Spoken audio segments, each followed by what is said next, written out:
Hello दोस्तों, कहानी सुनने से पहले प्लीज़ सब्सक्राइब का बटन दबाएं। नम आंखें के लिए एक नई कंपनी के ऑफिस में शहर के सबसे बड़े बिजनेसमैन का लड़का शहर की लड़कियां मरती थी। लुक में वह किसी राजकुमार या हीरो से कम नहीं है। आज बहुत उदास एक नई कंपनी के ऑफिस में पिछले 3 घंटे से एक मुलाकात के लिए बेचैन बैठा था। हर 15 मिनट में रिसेप्शन पर बैठी लड़की से बार बार पूछ रहा है, क्या सर फ्री हुए, जिसकी तनख्वाह उसके ड्राइवर से भी कम थी। आज वह रिसेप्शनिस्ट उस लड़के पर चिल्ला कर बोली, आप अपनी जगह पर शांत बैठे, जब तक आएगा मैं आपको बता दूंगी। ऐसा पहली बार हुआ है कि रोहित राय, इतना बड़ा आदमी, नौकरों की बात सुन रहा था। बात कुछ ऐसी थी कि रोहित राय की कंपनी दिवालिया होने वाली थी और उसको सारी उम्मीद इस नई कंपनी के मालिक से थी। शायद यह कंपनी का मालिक उसको दिवालिया होने से बचा ले। 3-4 घंटे इंतजार के बाद रिसेप्शनिस्ट उससे बोलती है, अब आप मैडम के केबिन में जा सकते हैं। बॉस के तक जाने से पहले रोहित को यह तो पता चल गया कि इस कंपनी का बॉस कोई लड़का नहीं बल्कि एक लड़की है। केबिन में पहुंचकर रोहित जब बॉस को देखता है तो दंग रह जाता है और कहता है, तुम और इस कंपनी के बॉस हो, यह हो ही नहीं सकता। जाकर बॉस को बुलाओ। क्यों? मैं तुमको बॉस नहीं लगती? और अगर ऐसा है तो तुम जा सकते हो। नहीं, मैं तो बस पूछ रहा था। रितु, तुमको मेरी हालत का अंदाजा नहीं है, मैं किस हाल में हूँ। तुम अपनी जवान से मेरा नाम मत लो, मैडम कहो मुझे, नहीं तो धक्के मारकर ऑफिस से निकलवा दूंगी। सॉरी मैम, अब ऐसी गलती नहीं होगी, रोहित ने जिल्लत भरी आवाज से बोला। रितु, मुझे तुम्हारी और तुम्हारी कंपनी की सारी जानकारी है। जाओ अपने बाप से कह दो, तुमको बर्बाद होने से कोई नहीं रोक सकता। जो सब हुआ है मैंने ही किया है। यह बदला है मुझे धोखा देने का। कैसा धोखा? रोहित ने नम आंखों से कहा। भूल गए तुम और तुम्हारे बाप ने मुझे कैसे ठोकर मारकर भगाया था।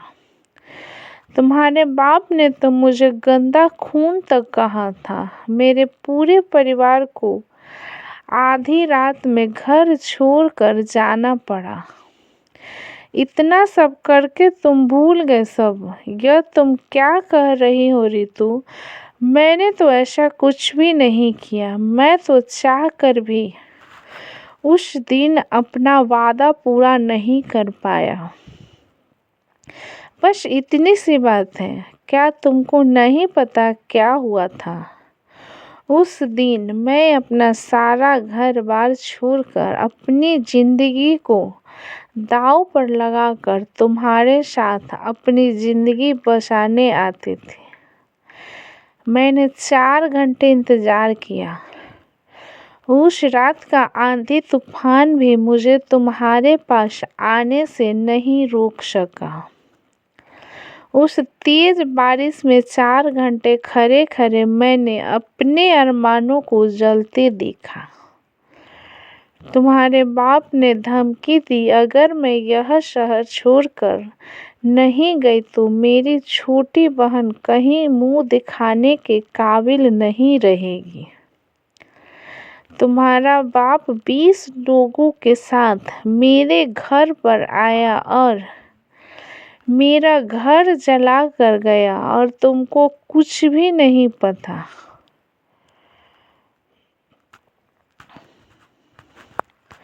आधी रात को अपने परिवार के साथ शहर छोड़कर भागी।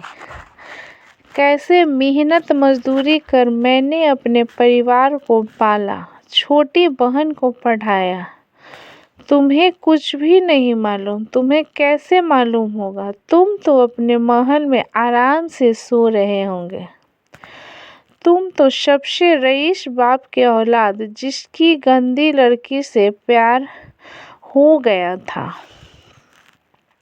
यह क्या कह रही हो तुम? तुम्हारे साथ सच में यह सब हुआ है तो आज से मैं अपने बाप की शक्ल तक नहीं देखूंगा। उस रात मेरे साथ क्या हुआ, क्या तुमको नहीं पता?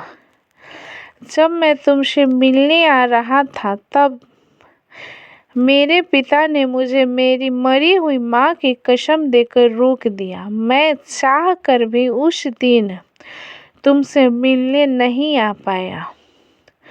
तुमको पता है, आज तक मैंने अपने पिता से बात नहीं की। तुमको मालूम नहीं मैंने कितनी कोशिश की तुमको ढूंढने की। कितनी बार मैंने अखबारों में छपवाया।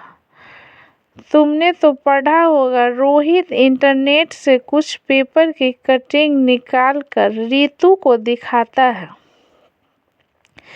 यह सब एक देख कर रितु के पैरों तले जमीन निकल जाती है, क्योंकि गुस्से में जिस आदमी को अपना सबसे बड़ा दुश्मन समझ रही थी और यह सोचकर उसने पिछले 10 साल गुजारे कि रोहित ने उसको धोखा दिया, आज वह गुस्सा यह सच समझ नहीं पा रहा था।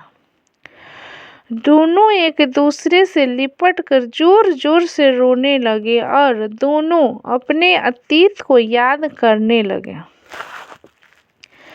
दोनों की आंखों से आंसू नहीं रुक रहे थे। 10 साल पहले रितु रोहित के ऑफिस में काम करने के लिए आई थी। बिजनेस में बहुत होशियार एक सीधी सी लड़की, जिसको अपने मालिक के लड़के से प्यार हो जाता है। रोहित भी रितु से बहुत प्यार करते हैं। दोनों एक दूसरे से शादी करने के लिए राजी हो जाते हैं, पर यह बात रोहित के पिता को पता चल जाती है। रोहित और रितु दोनों भागकर शादी करने की तैयारी कर लेते हैं। उस रात रोहित के पिता उसको घर पर रोक लेते हैं। रितु के घर में आग लगाकर उसको शहर छोड़ने पर मजबूर कर देते हैं।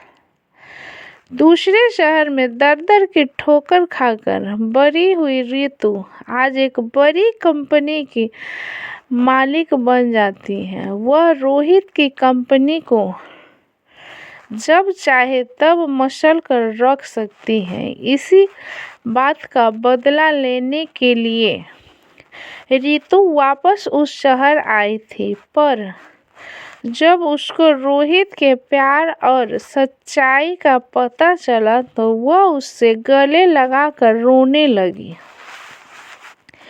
रोहित रितु को लेकर गुस्से में अपने घर जाता है और चिल्लाकर अपने पिता को बुलाता है और कहता है, देखो तुमने क्या किया। रोहित के पिता की आंखों में भी आंसू आ जाते हैं। इतने दिन बाद रोहित ने उससे उस बात की गुस्से में ही की। रोहित के पिता हाथ जोड़कर रोहित से माफी मांगे और कहा, मुझे तो पता था यह एक ना एक दिन जरूर होगा। मैंने बहुत बड़ी गलती की है, हो सके तो मुझे माफ कर देना बेटा, पर एक बात यह जरूर जान लो, मैंने ऐसा क्यों किया मुझे नहीं सुनना। आपने मेरी जिंदगी बर्बाद कर दी। रोहित बोला। रितु कहती है, मैं एक बार जरूर सुनूंगी। आखिर मेरे घर जलाने की क्या वजह है? रोते हुए रोहित के पिता बोले, तुमको पता है तुम्हारी माँ और मेरी लव मैरिज थी। हम दोनों ने भी एक दूसरे को बहुत प्यार करते थे। मेरे पिता ने तुम्हारी माँ की और मेरी कुंडली एक बड़े पंडित को दिखलाया और उन्होंने यह भविष्यवाणी की, अगर यह शादी होगी तुम्हारी माँ की जान जल्दी चली जाएगी। पर हम दोनों इन सब में भरोसा नहीं था। पर तुम्हारी माँ के जाने के बाद मैं यह नहीं चाहता था कि हम दोनों के साथ भी ऐसा हो। तुम दोनों के साथ भी ऐसा हो। जब मुझे पता चला तुम और रितु एक दूसरे को प्यार करते हो तो मैं तुम दोनों की कुंडली उसी पंडित को दिखाई और उसने तुम दोनों के बारे में वही बात कही। जिस दुख से मैं जी रहा हूँ वही तुम लोगों को न मिले, इसलिए मैंने यह सब किया। पर क्या तुमको पता है रितु की कंपनी इतनी बड़ी कैसी हो गई है? वह अज्ञात डोनर कौन है जिसने तुम्हारी कंपनी में इतना सारा पैसा लगाया है? वह मैं हूँ। क्या आप? रितु के पैरों तले जमीन निकल गई। हमें अपनी गलती का भुगतान जैसे मैं कर सकता था मैंने किया। फिर मैं तुम दोनों से हाथ जोड़कर माफी मांगता हूँ। तीनों एक दूसरे से लिपट कर रोने लगे। आज सबकी जिंदगी से सारे गुस्से और गलतफहमी का बोझ उतर गया। रितु और रोहित ने कुंडली निदान करवाकर शादी कर ली और सब खुशी खुशी रहने लगे। दोस्तों, कहानी कैसी लगी मुझे कमेंट में लिखें। अच्छी लगी तो लाइक करें, सब्सक्राइब करें एंड शेयर करें।